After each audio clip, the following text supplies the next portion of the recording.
Hey everyone, welcome back to MD Extra Coins, the channel where the world's rarest coins come to life, and where every piece of metal might just hold a fortune. If you're new here, make sure to watch till the end, because today's story is one of the most unbelievable coin mysteries ever recorded. We are talking about the 1 Pfennig coin from 1987, a small copper-colored piece from Germany that some collectors claim is worth $980,000. Yes, you heard that right. Almost $1 million for a single coin that once had the value of less than 1 US cent. How could this happen? How can a coin so small, so ordinary, be worth the price of a luxury home? The answer lies in a story that mixes history, economics, and a bit of mystery that no one has been able to fully explain. In the late 1980s, West Germany was a country standing between two worlds. But tensions still ran high.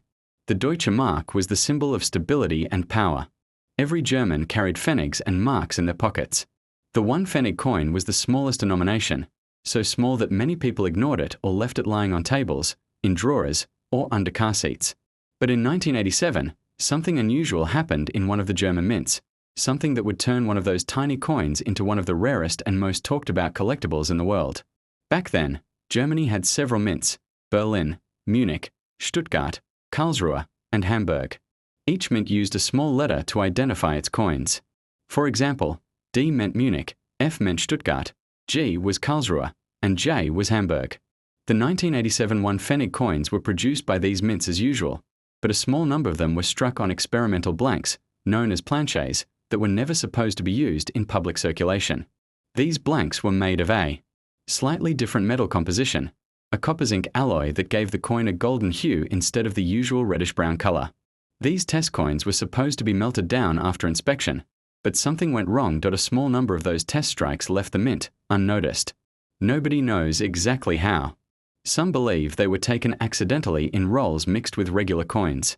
Others claim an employee may have intentionally let them slip away, realizing their potential rarity. Whatever the reason, a few of those coins ended up in circulation, and for decades, nobody noticed. It wasn't until the early 2000s that collectors began to whisper about a strange 1987 1 Pfennig coin that looked a bit too shiny, a bit too golden. People started posting photos online, and the mystery grew. One collector from Hamburg, using the online name Kronenjäger, claimed he found one in an old box of coins left by his grandfather, who had worked at the mint during the 1980s. He noticed something odd. The coin felt heavier, its edge smoother, and under the light, it didn't look copper red but more like a faded gold. He took it to a local dealer who couldn't identify it and advised him to send it to a German numismatic laboratory. But before that could happen, the collector disappeared from the online forums. His profile vanished, and no one heard from him again. Some said he sold the coins secretly to a private collector in the US for close to $1 million. Others believe the coin was confiscated when he tried to authenticate it because of its mysterious origin. Word spread. Curiosity turned into obsession. By 2010, several coin hunters in Europe and America began searching old German coin jars and antique markets, looking for the golden-toned 1987 Pfennig. Some claimed to have found them, but when experts examined those coins, they turned out to be regular Pfennigs cleaned with chemicals or plated with brass. The real one, the authentic experimental coin, remained elusive. Auction houses like Heritage and Stax Bowers started receiving anonymous inquiries asking how much a 1987 1 Pfennig coin with unusual coloration might be worth. When one such inquiry mentioned the coin's composition, an alloy similar to test strikes from 1986 prototypes, the numismatists became intrigued. Why would a simple test coin be worth nearly $1 million? The answer lies in rarity, history, and the collector's psychology. In the coin world, rarity is everything. When only a few pieces exist, their value can skyrocket. The US 1943 copper penny, for example, was an accidental minting when a few copper planchets were used instead of steel during World War II. Only about 20 of those coins are known to exist today, and each one is worth hundreds of thousands of dollars. The same principle applies to the 1987 Pfennig, except that the details are even murkier. No official records exist of any test coins minted that year. The German Federal Bank has no documentation of an alternate metal batch. And yet, physical evidence, at least according to a few numismatists, does exist.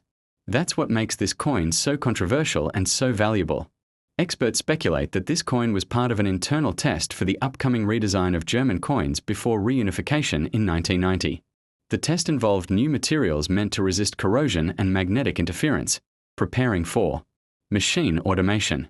A few test batches were struck in 1987 and 1988, but again, they were never meant to leave the mint. The existence of even one outside the facility could imply a breach, or something more deliberate. Some collectors believe this coin wasn't an accident at all, but a secret project connected to the economic transition that would follow the fall of the Berlin Wall. The value, therefore, isn't just in its rarity, but in the story it represents. In the early 2010s, a US collector reportedly bought a coin matching the description from an undisclosed source in Europe. The deal, according to online rumors, took place privately for an astonishing $980,000. The buyer's name was never released. Some claim it was purchased by a private numismatic investor from Texas. Others say it was acquired by a museum researcher studying minting errors. No official record. Its authenticity reached coin forums, igniting heated debates. Could it really be worth that much? Was it even real? Or was this another elaborate hoax meant to inflate market interest? To understand why collectors might pay such a sum, you have to understand how passion drives the numismatic world. For serious collectors, it's not just about metal, it's about legacy, about owning a piece of history that no one else has. The thrill of holding something unique, something the government doesn't even acknowledge, can be priceless. Combine that with the Cold War intrigue, the secrecy of the German mints, and the fact that no one truly knows how many of these exist, and you have the perfect recipe for obsession. Every collector dreams of that 1 in a billion discovery. For some, it's a 1943 copper penny. For others, it's the 1987 one pfennig, the coin that shouldn't exist. As you listen to this, think about it. How many times have you ignored a coin on the ground, thinking it was worthless? How many pieces of history have slipped through human hands without anyone realizing their true value? The story of the 1987 one pfennig isn't just about a coin. It's a reminder that even the smallest, most ordinary things can hide extraordinary stories. Somewhere out there, maybe in an old jar or forgotten wallet, another golden pfennig might still be waiting to be found. And if it ever surfaces, the world of coin collecting will never be the same again. The mystery of the 1987 one pfennig coin only grew deeper after the rumors of that $1 million sale. Some collectors dismissed it as a hoax, while others began digging into old archives, mint reports, and even newspaper clippings from the late 80s, trying to find a single line of evidence that could prove the coin's existence. Most official documents simply listed production numbers, metal compositions, and shipping logs. None of them mentioned any experimental issues. Yet a few retired mint employees quietly hinted that during 1987, there were indeed quality control problems due to machinery upgrades. One former technician claimed that a small batch of coins had to be restruck because the metal blanks were reacting differently to the dies. He couldn't recall the exact number, but his statement was enough to reignite speculation that a handful of those off-metal coins might have survived. The secrecy around it only fueled the legend further. Across the Atlantic, American numismatists were now paying attention. The story had the perfect ingredients for a collector's obsession: a Cold War-era artifact, an unexplained minting anomaly, and a price tag that sounded impossible. Coin magazines began publishing articles with dramatic titles like "The Pfennig That Shouldn't Exist" and "Germany's Hidden Gold." Some writers compared it to the mysterious 1913 Liberty Head nickel from the US, a coin that was also produced unofficially and later became worth millions. The parallels were too strong to ignore. Could Germany have its own version of a forbidden coin? Could the 1987 pfennig be Europe's answer to America's rarest treasures? The fascination soon turned into investigation.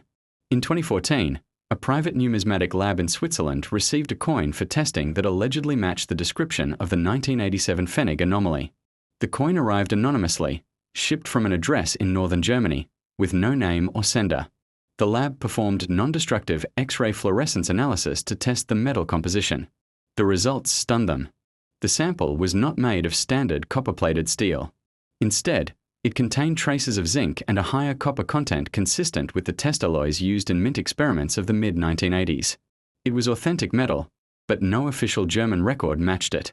The coin was returned to the sender, and the lab never heard from them again. But one of the technicians leaked the data online, and within days, the numismatic world went into chaos. Collectors everywhere were now certain the 1987 test pfennig was real. But how many existed? Some claimed fewer than 5. Others said maybe a dozen.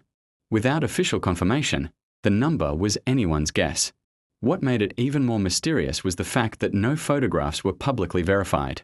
Every image that appeared online was either blurred, cropped, or disappeared after a few days. Some claimed this was due to copyright issues. Others whispered of something stranger, that private. Collectors who owned the coin wanted to keep it secret, believing that public exposure would attract legal trouble or counterfeiters. Whatever the reason, the coin's invisibility made it even more legendary. The fewer people who could prove it, the more people wanted to believe it.